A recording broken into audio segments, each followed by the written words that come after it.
परम श्रद्धे जीवन मुक्त भगवत प्राप्त सदगृहस्थ संत निष्काम भाव के आचार्य सेठ श्री जयदयाल गोविंदका जी, जो गीता प्रेस के संस्थापक थे, उन्होंने कहा, अपने एक प्रवचन में कहा महाराज जी कि स्वामी राम सुखदास जी जैसे 10 संत हमको मिल जाएं तो हम कलयुग के माथे पर कील ठोक देंगे। ये सेठ जी ने कहा, केवल 10 संत मिल जाएं तो हम कलयुग के माथे पर कील ठोक देंगे। वस्तुतः सही बात है। संतों के दिव्य उपदेशों का प्रभाव जब तक धरती पर है तब तक कलयुग पूरी तरह अपने प्रभाव को प्रकट नहीं कर सकता। भक्तमाल में तो श्री नाभा जी ने घोषणा की है, बल्लभ सुत बल भजन के, बल्लभ सुत बल भजन के, कलयुग में द्वापर कियो, श्री विठलेश ब्रजराज ज्यों, लाड़ लड़ाई के सुख लियो।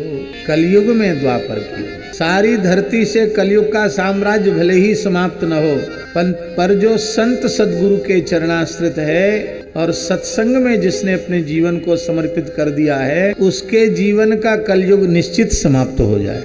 हमारे पूज्य गुरुदेव भक्तमाली जी एक बात कहते थे, भक्त शरण जी महाराज जी कहते थे कि कलयुग में हमारा जन्म हुआ, ये हमारी मजबूरी है, हमारा प्रारब्ध ऐसा था, कलयुग में जन्म हुआ।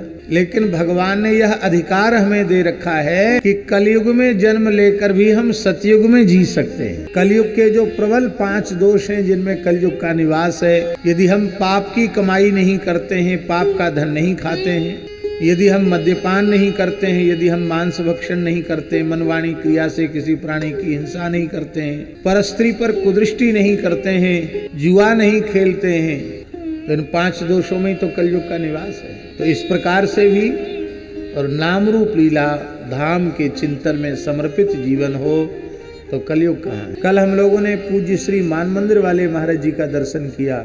निरंतर श्री जी के नाम रूप गुण लीला के रस में ही डूबे रहते हैं। उनको कलयुग छू सकता है क्या? उनके इनारे किनारे भी कलयुग आ सकता है क्या? ये महापुरुष प्रमाण है, इनकी रहनी प्रमाण है कि कलयुग में पैदा होकर भी सतयुग में जिया जा सकता। तो हम लोगों को